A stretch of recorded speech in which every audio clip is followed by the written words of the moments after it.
Welcome to What the World Needs Now, sponsored by Harmony Academy from National University. In this episode, Tom Whisinnand and Josh Monroe talk with Dr. Deb Bergeron, the Deputy Director for Community Engagement and Innovation at the National Head Start Association. Dr. Bergeron shares the power of authentically involving the community in the educational process. Dr. Bergeron has served in a number of educational positions, including being a teacher, school principal, and head of the Office of Head Start. Dr. Bergeron, among other things, is a member of the Harmony Academy Strategic Advisory Group. Dr. Bergeron, thank you so much for being with us tonight. What an honor it is for Tom and I to be able to sit down and pick your brain a little bit. For our listeners that don't know who you are, could you give us an elevator pitch? Who are you, where are you from, and what's your role in education?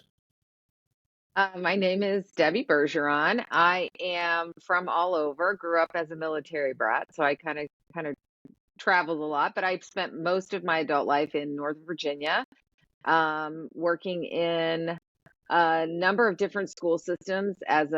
First as a teacher, of course, and I went back to school and got my admin license, and eventually became a school administrator.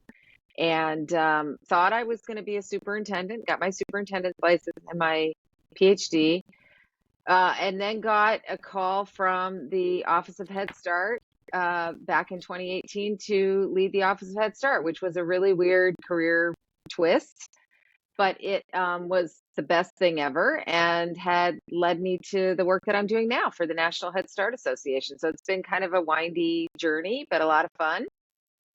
Really great. I love to hear stories of educators who take one path in life and then their path in life kind of has its own way of getting them to a different place, and your Mm-hmm. passions align and your mission aligns, and it's absolutely magic.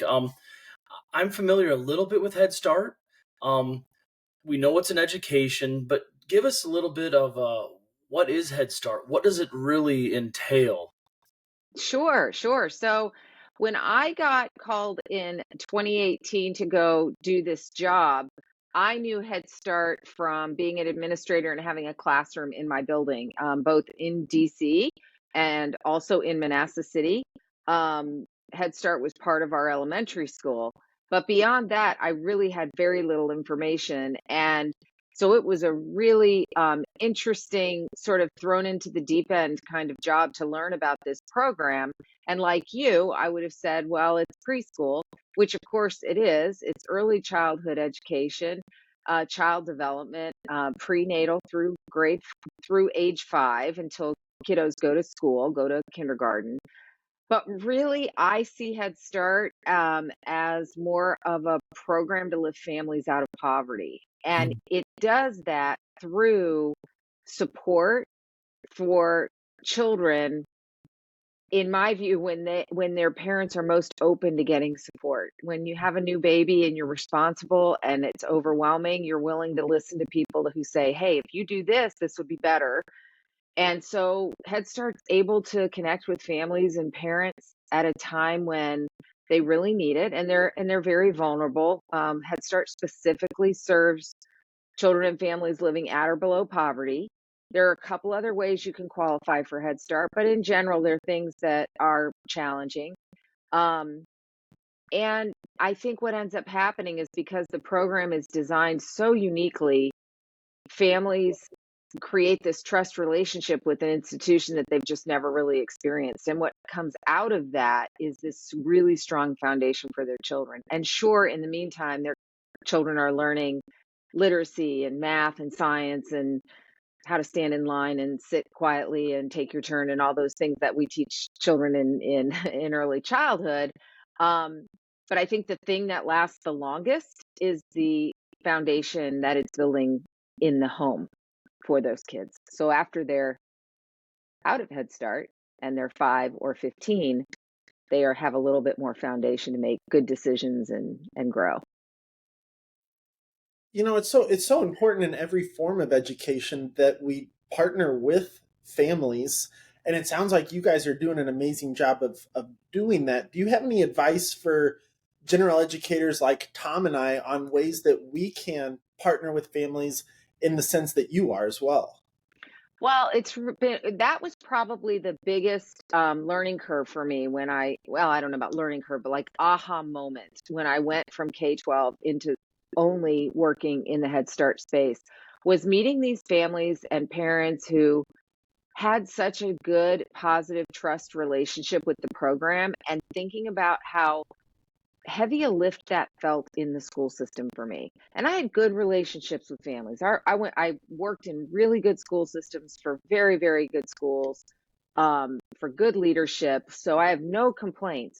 But the system itself or something about the situation made that really hard. And in Head Start, it just is organic. And so I really studied it and thought a lot about it. And I would have some people say, well, it's because the children are young. And it's just so much easier to have relationships with parents when kids are young. But I don't think that's it. I think that what Head Start did a long time ago, it started in 65. Mm. It has changed some over the years, but the core is very much the same. And that is this belief that if and I'll give you a little history here. This may be more than you want, but I'll share it with you anyway. So there's some really good books I've read about Head Start from its inception, and they're written by brilliant people who were doing things in the 60s that we couldn't even imagine. I mean, we Mm. use family engagement now. That was not a phrase. So these kinds of things were new. And what they knew they wanted to create a program for children experiencing poverty and for families experiencing poverty, all part of Johnson's war on poverty. But what they learned was they couldn't just take highly educated teachers from Harvard and put them in neighborhoods that were experiencing poverty and think somehow that very good teacher who knew all the good research and pedagogy behind how to teach reading could step into that environment and really understand the best solution for that community. And so what they did is they built a program that brought best of both worlds together. So you brought really highly qualified teachers who did understand the science of reading and how a brain develops and how to stimulate that through exposure and lots of other things that were all research based. But then they also have this requirement that the family be equally as involved.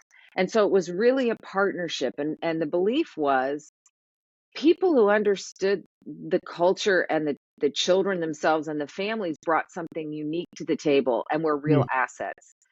And together, what they ended up doing was creating this super successful program that not only supported kids, which we know it does, a huge percentage of Head Start children are ready for kindergarten beyond their peers who don't go to Head Start. We have lots of research around that. But what they did above and beyond that was build this sort of, I think it's a level of pride in these parents and these communities that had been forgotten.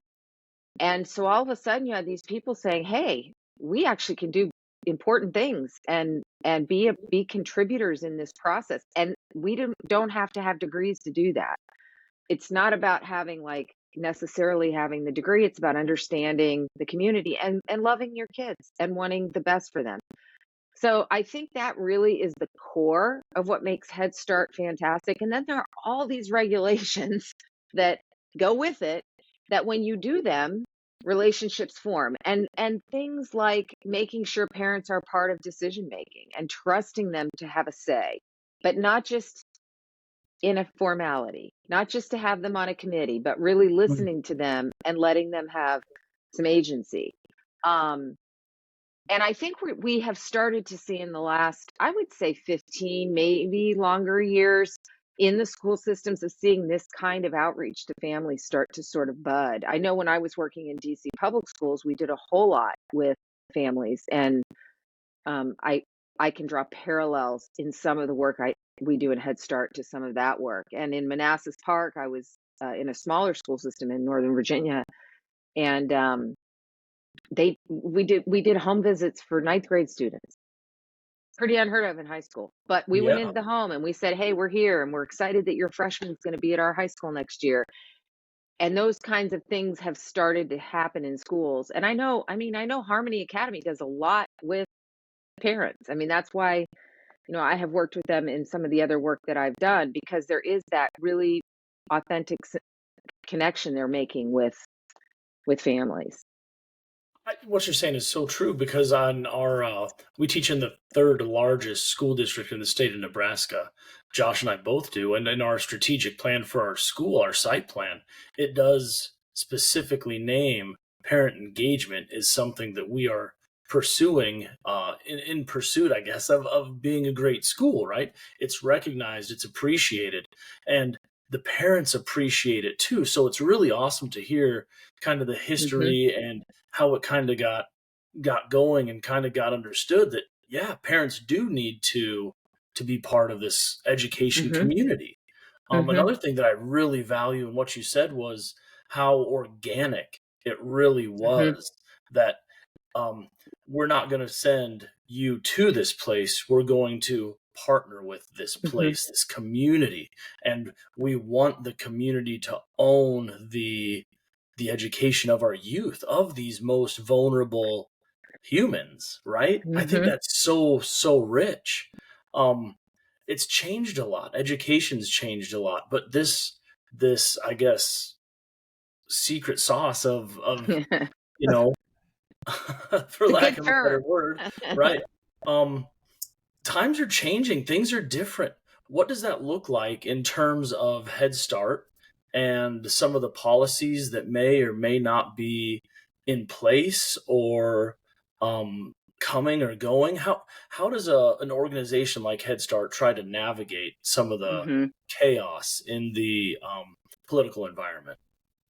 Well, I think there's a lot to unpack in that question. The first thing I would say is, change is inevitable. And if you go back to the 60s, I mean, the landscape is just so different. Um, but one thing that's constant, I think, and you can go back to the 60s or the 1860s or the 1760s, and I think a constant is that parents love their kids the same. All parents bring a kiddo into the world and want them to do great things and want to care for them and want to see them thrive. I don't think that's new. And I don't think that inherently has changed. And it doesn't change. You can go to other countries or different cultures and you see that same care. So if we can keep that at the center, then everything else we do will make a lot more sense. And I think Head Start in particular, um, it's a federal to local program, so it's funded from the federal government down to the community, which is really awesome because it lets everything be very local. So, and you don't get the pass through of bureaucracy taking part of that money to figure it out. It all goes right to the program, which is wonderful. Um, but it also means that there are regulations and compliances that have to happen, and those don't change quickly. So even when we see change, Head Start is something that, I mean, when someone says you only need an act of Congress to change that, you literally need an act of Mhm. Congress to change things in Head Start. So we can feel change here, but we still are beholden to what we call the Head Start program performance standards, which are very specific, and programs are really good at following those guidances. They aren't super prescriptive, so the federal government isn't saying you have to teach this way, but they are saying you need to use research-based curriculum, for example. Mhm. They aren't saying, you have to have pink chairs, but they will say your chairs need to be appropriate for the age group of kids that you have in there in the classroom. So there are some things that are very specific and a lot of things that are left to the local program to figure out. I think that allows change to happen, but to have sort of a constant thread that runs through it. It doesn't mean that it's not it can't be anxiety producing to feel. I mean, I think all of us feel the energy in the air right now. Things feel uncertain. And I think some of it feels like, wow, that might be really interesting. And then some of it feels like, wow, that's terrifying. So you just don't really know, right? We're all kind of waiting to see how that turns out. Um, so, but I think within the realm of Head Start, the upside is you do have those sort of constants that kind of run through the middle. The other thing that I would say in terms of politics, and this is the most fascinating thing about the program, is it is truly nonpartisan. It has gotten support across administrations for 60 years. Um, we've seen, funding increases under Republican leadership and under Democrat leadership. We've seen support in terms of regulation and support on the ground in terms of like training and support for the people doing the work across the board. And generally speaking, if you can get someone who's in political office to walk into a Head Start program, they'll come out a fan. I mean, it's really, really a good program. So it's hard to not, it's hard to walk away from that because everybody wants kids to do well. And I think most people want families to be stable. I mean, it's better for everybody if families are stable. So there's a lot that it has to offer both sides of the aisle, regardless of your politics. And I love that about it. So I don't have to get too caught up in it. I love that you said the fact that parents want what's best for their kids. They love their kids, and that part's never changed. I think in education, sometimes when we get in tight spots, sometimes we can say, well, if the parents would just blah, blah, blah. And we really forget that all parents, no matter what, want what's best for their kid. And it might look different in my community based on then the community down the road and so on and so forth. So I think that that's always important for us to keep in the back of my mind. Parents want what's best for their kids, love their kids. It's what's funny about that statement too is I had this sort of like when I was learning all of this initially and having these light bulb moments. I remember I'm old enough to be pre, during, and post No Child Left Behind. So I know what it looked like beforehand. I know what it was like to transition into this very standardized test taking, failing schools, the whole thing. And then we kind of are easing, I wouldn't say out of it, but certainly pieces of it have gone by the wayside. And I had this moment where I thought, oh my gosh, during No Child Left Behind, when high stakes testing was so high stakes, I can remember literally telling teachers, best of intention, don't point out the window at that parent and blame the parent for the child not being able to read.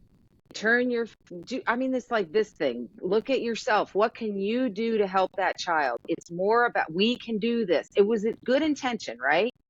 But what I realized was we were pushing the parents out of the picture and saying, we got this. We understand you're poor, but we don't need you. It's okay. We know what we're doing. And I think the intentions were good because what we were saying is we're going to come in early and we're going to stay late and we're going to do tutoring and we're going to do all these things. Instead of bringing the parents to the table who still want what's best for their children too and saying, hey, how do we work together on this? How do we work with you? Because every parent wants their child to pass a standardized test. And they can say they hate them, but nobody wants their child to fail it. So it's so funny to me when I reflect on that and think what we did during that couple of decades is really put a huge wedge between the schools and the parents because we kind of trained them to think they didn't have a place in the process with good intentions. But I think that was an unintended consequence that we're now kind of dealing with. What do you think, Josh? I think that's just really profound. We want parents to be involved in education, but we, like you said, drove that wedge in between because we felt we as educators needed to own the child's, the student's progress. And that really did. Oh, I find that really, what a fantastic thought, man. And I think when we reflect back on that as teachers too, at least in my standpoint, we can see why so many people feel burnout then when you put that kind of pressure on yourself, right? Instead of lifting that burden and doing what you're talking about, Dr. Bergeron, let's partner together. Let's figure out how do we tackle this together. 100%. Dr. Bergeron, a little bit back, you talked about how there's this total bipartisan buy-in to everything you're doing, whether it's a Republican that walks in or a Democrat that walks in. When they walk out, they see the beauty of what you're doing. How do we take that beauty of what you're doing and broaden that to public education? Because I just feel like there's such a divide in our Mhm. nation on what is public education, what are public educators doing. But I don't think so often that people that are making these decisions see the beauty of what teachers are doing every day. Mhm. Does that question make sense? I know there's a lot The of nuance. question makes 100% sense, and if I can answer it, man, I don't know. I think about it all the time. I have a lot of internal conversations about, and I actually still work with um, AASA, which is the Association of Superintendents, on both family engagement and early learning, just to keep my K-12 self in the conversation, because I'm still fascinated by the difference. And I think all the time, how could you take this model and push it up so that we could get more of this kind of trust in our education environment in the K-12 system? Um, and I wish I knew like what that thing would be. I believe that if there were a way to create that get that trust back between parents and the school systems, that all the other stuff would fall into place. As long as parents don't trust the schools, and I don't think Mm. parents don't trust teachers. I don't really think that's a thing. I mean, it might be a thing here and there, not universally. The system. If parents don't trust the system, and the system doesn't trust parents, which I believe is true in a lot of cases, um, then I don't know how you do anything else, because Mm. now you've got two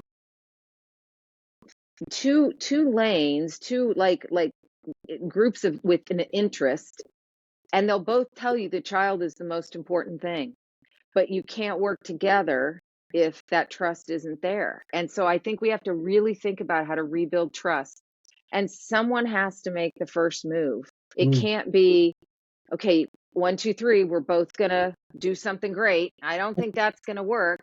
And I have to tell you, I think the move has to be the system. I don't know how you expect the parents to do that, because I mean, I just think that's an unrealistic ask. They have their kids at stake. And if that's their perspective, is that, there's enough going on where I don't feel like when I drop my kid off, they're the priority, Mm. then we got to figure out how to make that different. And I understand the school systems and the teachers and administrators just feeling like, what the heck? I work so hard. How can it not be obvious that I care about your child? Like, I can totally see that. Um, but there's a breakdown in the relationship between the two. So Well, when you do solve that problem, let us know. We want to know. We want to know the secret. Um, you've been in education. You said pre No Child Left Behind, during No Child Left Behind, after No Child Left Behind, as it kind of gets into its sunset here. You've stayed inspired. Your passion comes through when we talk to you. What are some ways that you specifically look to stay inspired and energized as you journey through education with your K-12 experience, with now the experience looking at prenatal through age 5? What do you do? I think just personally, I have always made a commitment to just do work that I like, and I won't stay somewhere if I don't like it. Mm. I've kind of just always done that. And maybe then also gotta give a little credit to lucky to fall into really great jobs. I don't know what comes first. Um, but I have worked for 6 different wonderful school systems Mm. and have found something to love about all of them. Not None has been perfect. So maybe part of it is just knowing that life is messy and the work is messy. I don't know. But I have always wanted what I do to feel like it mattered. So I'm not going to save the world. I'm not going to not happening, I don't think. But I do wanna wake up in the morning and feel like if I go to work, something is gonna be better than it was if I didn't go to work. I mean, that's kind of the way I approach it. I can remember working with a school in, Northern Virginia, and we were talking about, like, we wanted to come up with like a new tagline for the school building and like a fun thing or whatever. We went through all these things and everything was about data Mm. and the end of the year data.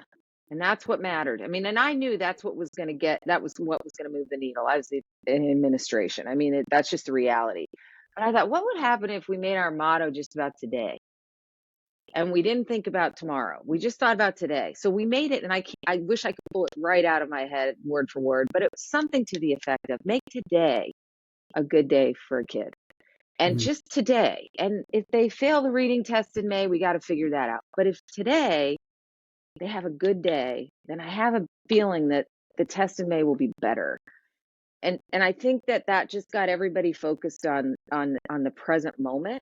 And it takes a lot of pressure off if all you have to think about is today instead of like, is everyone going to pass the test, you know? Makes everything so enjoyable. I have one kid every day after school. He's my only kid that walks with me to drop off. Every other kid is walking home, and every day, Mr. Monroe, how's your day today? It was it was good, buddy. How's yours? And when he responds with it was great, we always have the question, what was your favorite part of today? And the last 2 days he said, everything's been awesome. And I'm like, bro, we struggled at math today. We did this, but you had a great day. And how much more enjoyable it is for me to sit there after school and just reflect on that moment that, man, that kid had a great day because of something that we did in this class. Not necessarily me. It could be that his friend gave him a high five or something, but just that he's going home saying, this was a great day. Like, I don't care how your math test went. I'm glad Right. that you're loving being here with us. And Isn't what that great? yeah, it's just such a great way to put it in perspective when we do live in the moment. Olivia Hope talked about that when we interviewed her, being present. Hmm. Tom, I can't remember exactly what the quote was on that clock that she had, but it was something. She walked into her new classroom and there was a poster covering the clock and it just said, be present. And Mm. like, how beautiful that is for us to remind ourselves to, Hmm. you walk through those doors, be present with your kids, love those kids, Hmm. be there with them. So thank you for sharing that with us. Sure. To tell you, Josh, you reminded me of a story. I had like, I think he was in first grade, but seriously was the size of a third grader. He was so big and had such a hard time regulating his anger. We were working on it. And so the kids would line up to go to the buses and I'd stand in the hallway and, wave and whatever. And we had a code. So he had like three um, codes for whether he had like a bad day, a happy day, or like, and I used to laugh so hard when he would walk by and he'd look at me and he would say, or smile or whatever. And it was just the greatest moment at the end of the day to check in with a kid like that. He was so cute.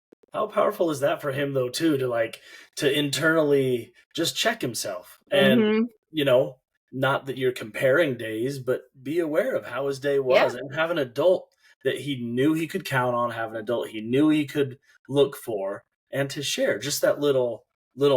moment Moment. of success, or maybe it wasn't failure but just how it was. You're Yeah. sharing the moment. um has there ever been a time in your life where you wondered if you were in education for the right reasons, or you became uninspired, and then what did you do to get out of that slump? Education's tough, and Hmm. sometimes educators go through these slumps. Have you ever been in one?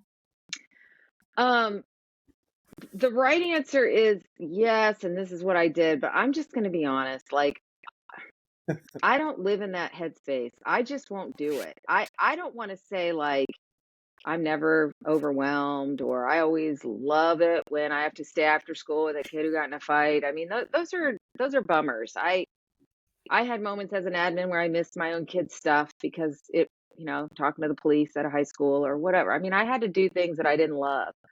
But I really I just tried to keep I mean, like I said, I don't really stay if I'm not feeling it. I actually got really good advice one time. I was having a really hard time in one of my jobs. And I have a mentor that I have kind of tapped into for a long time. I don't talk to him much, but once in a while. So I gave him a call and I said, look, this is happening. What do you think I should do? And I want him to help me solve this problem. And he said, go where you're appreciated. I said, now that's not helping me because I'm in this and I need to fix it. I said, why would you bother with that? Go where you're appreciated. And it was like this weird, I was first really angry because I thought, no, I called, you're my mentor. You're supposed to tell me what to do. This is not a solution to this problem. You're just telling me like not to come back next year. And what's telling me to do that? And his point was, you're talented, you're good at what you do, you have a big heart. They're not appreciating it. You're not going to talk them into that. Go somewhere else. The move I made was the most incredible move.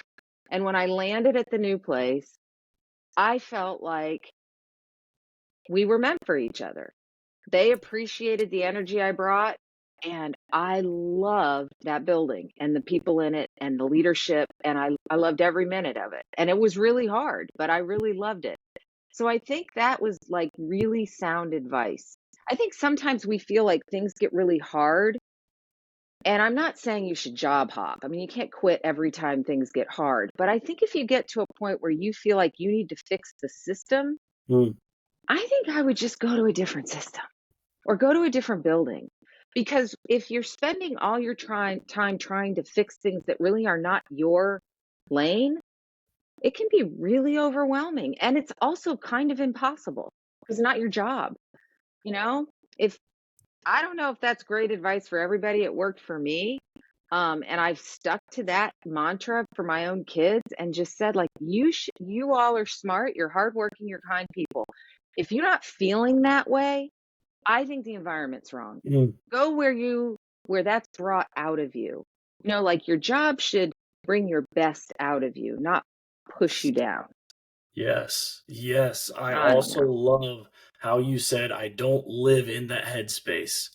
I experience the emotion, I experience the frustration, the sadness, the anger, the things, but I don't live there.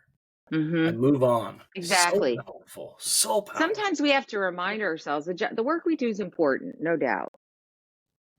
But I'm not an open heart surgeon. And what I'm doing doesn't have to be perfect. Thank goodness. I could never be an open heart surgeon or like an engineer or someone who can't make a mistake. I have to be able to make mistakes. I am so not a perfectionist. And the beauty of education is, you know, it is messy. Like that's how kids learn. Kids learn through mistakes. Well, we're kind of the same way. So if you can kind of live in that space that doesn't have to feel perfect to be good, then I think you can get through a lot more of the hard stuff. And I say all of that to say, I do feel when I talk to I'm no longer in a school system, but when I talk to my friends who still are, something has shifted. Atlas shrugged somewhere in there because I think they feel different. Some of my most energetic, positive, amazing teachers saying, I can't do this anymore. And I think, ooh, if you're saying that, that is not a good sign. So I do think something has to give, or something is internally, I think, problematic. When I hear some of the most accomplished people I know saying this is just, it's gotten too much. And I can't tell you what that is because I have not been in the system. I left in 18 and I fell in love with Head Start, so I never went back. And so COVID hit, and I think just lots of things changed. And that's from the outside looking in, what I have seen. Well, when you talk about how something's got to give between parents and systems, Tom, it reminds me of when we talked to Dr. Sutphin. We talked to our superintendent at the time during COVID, and he talked about, hey, education's going to change after this. And we can't go back to where we were. We're on one side of a mountain. We got to swing over to the other, and then we got to stay there and go up the mountain from there. That's what this is reminding me of, is that we've got to swing over to the other side of the mountain so that we can all come together and get back to that place where both want what's best for the kid, but now let's work together to do what's best for the kid. just like you said, it's not going to be perfect. It's going to be messy, and we got to have educators that are okay with that. I don't walk in thinking I'm going to have this perfect day. We're gonna do some things that we're gonna try for the first time. Tomorrow we're doing a little debate. So I bought this I colonial love it. and I've never had a debate with my kids talking about should we go to war with Great Britain in the I 1700s. love it. What But age do you teach? 5th grade. But this is the first year I've taught social studies, so it's I new. love it. But I'm like, we got to do something though that's fun and engaging and messy. Don't know how it's gonna go, but let's give it a try. We got to get back to understanding. Hey, let's do what's best for kids, right? Exactly what you're saying, Dr. Bergeron. I used to be a debate coach, Josh. You just hit me where I live. I Yeah, love teaching kids how to debate. It's the most fun. I have no idea what I'm doing tomorrow. I've It got doesn't matter. gavel. I'm just gonna sit there. There you go. Hear ye. Dr. Bergeron, this is so much fun, and your passion is just so evident. And I can't thank you enough for giving your time and talking about your love for Head Start, educating us a little bit about it, and educating us really on what a good partnership, the power of that has in education today. At the end of every episode, we always ask one last question. You talked about 1965 earlier. Back in the 60s, the song What the World Needs Now, it was love, sweet love. And we always finish the podcast episode with the question, what does the world need now? I really think it needs trust. I do think that's what we're missing. And I don't know, maybe it still just needs love. And if you had the love, the trust would come. It would. I think it would too. Yeah, the more that we can understand each other, to trust each other, the more that we can love and appreciate where the other person's coming from, the better we're all going to be. Yep, no doubt. Well, Dr. Bergeron, thank you so much for being with us tonight. This has been an absolute blast. Thank you again. Fun for me too. I appreciate the invitation. You all have a Thank great you. night. Ladies and gentlemen, that's our show. We're so thankful and appreciative that you took your time to listen to Dr. Deb Bergeron on What the World Needs Now, sponsored by Harmony Academy from National University. Please be sure to follow What the World Needs Now on Apple Podcasts or wherever you download your podcasts. We hope that as you head out, you remember that the biggest factor that plays into student success is you. Your love, your passion, your empathy, your dedication is exactly what the world needs now. Thank you for all you do. Have a good one.